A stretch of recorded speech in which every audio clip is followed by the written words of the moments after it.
Halo pemirsa yang berbahagia, berjumpa kembali dengan saya Deddy Kurniawan pada YouTube channel saya Call Deku Request. Seperti biasa pada channel ini saya Deku akan menjelaskan, mendemonstrasikan dan mereview berbagai aplikasi menarik yang dapat digunakan dalam proses pembelajaran. Dan masih kembali dengan Moodle Series di mana saya akan menjelaskan secara bertahap langkah-langkah untuk menggunakan berbagai komponen pembelajaran di kelas Moodle. Nah, pada beberapa seri video sebelumnya saya sudah menjelaskan secara cukup gamblang penggunaan activity bentuk pertama yang biasa kita gunakan di Moodle, yaitu assignment yang ditujukan untuk pengumpulan tugas atau pengelolaan tugas ya. Nah, pada kali ini saya akan mencoba untuk membahas dalam satu seri yang kayaknya akan jadi cukup panjang tentang penggunaan kuis. Jadi secara umum kuis itu digunakan untuk memberikan, ya seperti namanya, memberikan kuis atau mungkin tes atau bisa juga latihan soal dan segala macam yang sifatnya sedikit lebih terbatas. Ya, kalau assignment itu memang cocoknya untuk tugas-tugas berbentuk misalnya paper base atau misalnya video dan lain-lain.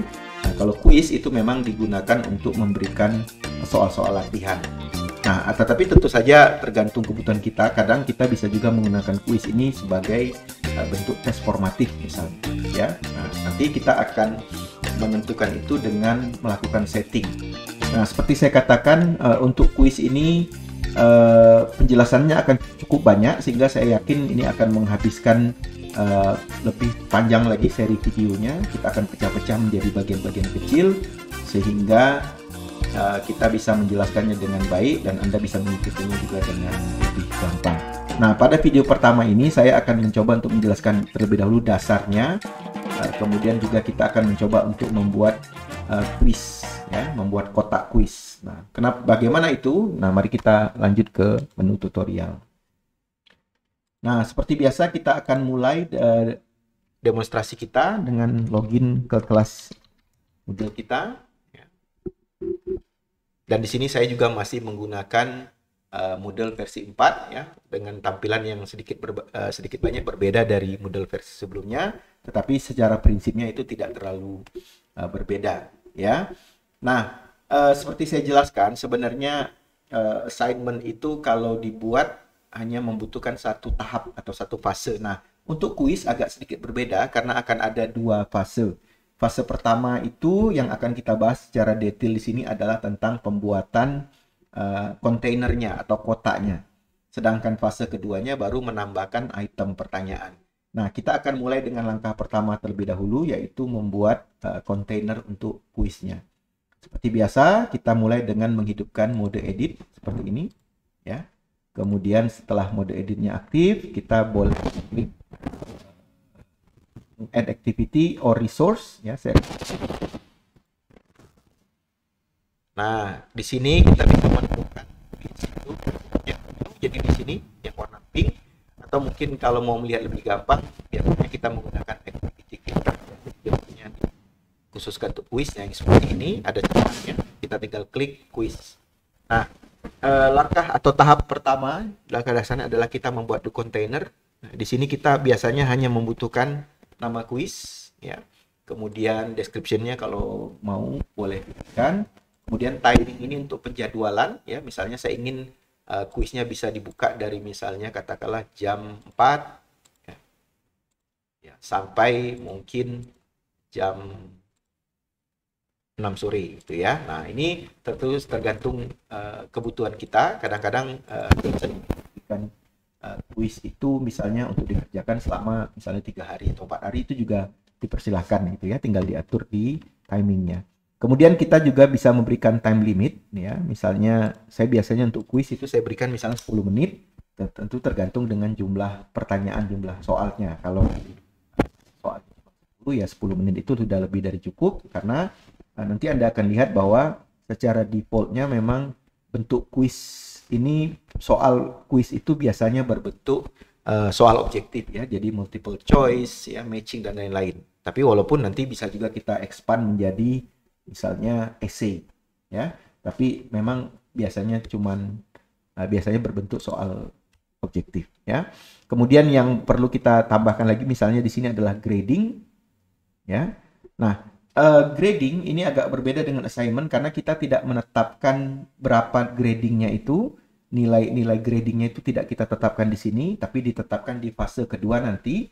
Tetapi yang bisa kita lakukan di grading ini salah satunya adalah berhubungan dengan attempts ya, atau jumlah percobaannya. Jadi tergantung tujuannya, sebuah kuis itu bisa saja misalnya hanya boleh dilakukan satu kali ya. Ini biasanya untuk tes sumatif ya. Tes sumatif di ujung semester atau di tengah semester, dan ini hanya boleh dilakukan satu orang satu kali ya. Maka ini kita batasi sebagai attempts allowed. Tapi pada dasarnya dia bisa dilakukan unlimited. Nah, ini biasanya digunakan untuk latihan soal ya. Saya biasanya memberikan latihan supaya mereka memahami konsep yang sudah dipelajari. Nah, ini boleh dilakukan berkali-kali. Nah, walaupun saya kadang-kadang hanya memberikan kesempatan misalnya 3 kali, sehingga kalau nilainya tidak memuaskan, mereka boleh mencoba yang kedua dan ketiga ya, sehingga mereka dapat nilai yang optimal. Kemudian grading methodnya juga, apakah kita memilih highest grade. Nah, ini biasa saya pilih, artinya dari 3 kali percobaan tadi bisa saja nanti nilai terbaiknya ada di uji coba nomor 2. Nah, itu nomor 2-nya yang kita rekam sebagai final grades-nya ya. Nah, ini metodenya silakan dipilih sesuai kebutuhan ya. Atau bisa saja misalnya contoh lainnya, kalau saya menggunakan first attempt, maka mereka boleh coba 3 kali. Yang pertama untuk mengambil nilai, yang kedua dan ketiganya untuk mengulangi atau katakanlah memberikan kesempatan mereka untuk memastikan jawabannya gitu ya. Mungkin karena dengan ini jadinya mereka akan belajar konsep.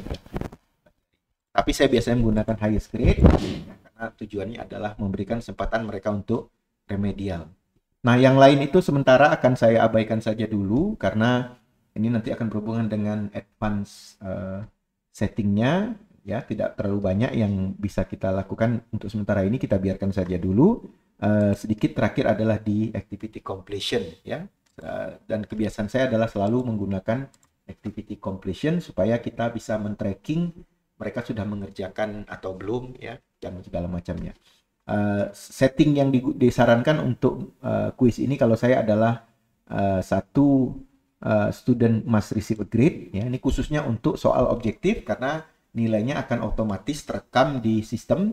Jadi mereka dianggap tuntas kalau mereka sudah mencobanya dan mendapatkan nilai ya. Kemudian yang satu lagi biasanya juga saya menggunakan minimum number of attempts ya. Jadi 1 kali. Jadi misalnya seorang anak sudah mengerjakan kuis 1 kali dan dia mendapatkan nilai. Nah, itu maka dianggap komplit. Kalau baru misalnya belum mendapatkan nilai atau misalnya belum mencoba sama sekali, maka dia dianggap tidak komplit. Nah, ini tergantung lagi pengaturan kita ya. Kita bisa atur atau sesuaikan. Selesai, maka kita tinggal klik save and display ya. Nah, di sini kita sudah menyiapkan kotaknya. Oke, tetapi kita belum menambahkan soalnya, itemnya. Ini akan kita bahas dalam video yang kedua karena penjelasannya nanti akan cukup panjang. Tapi kira-kira ini adalah gambaran dasar dan kita akan kembali dengan tampilan pada titik ini ya.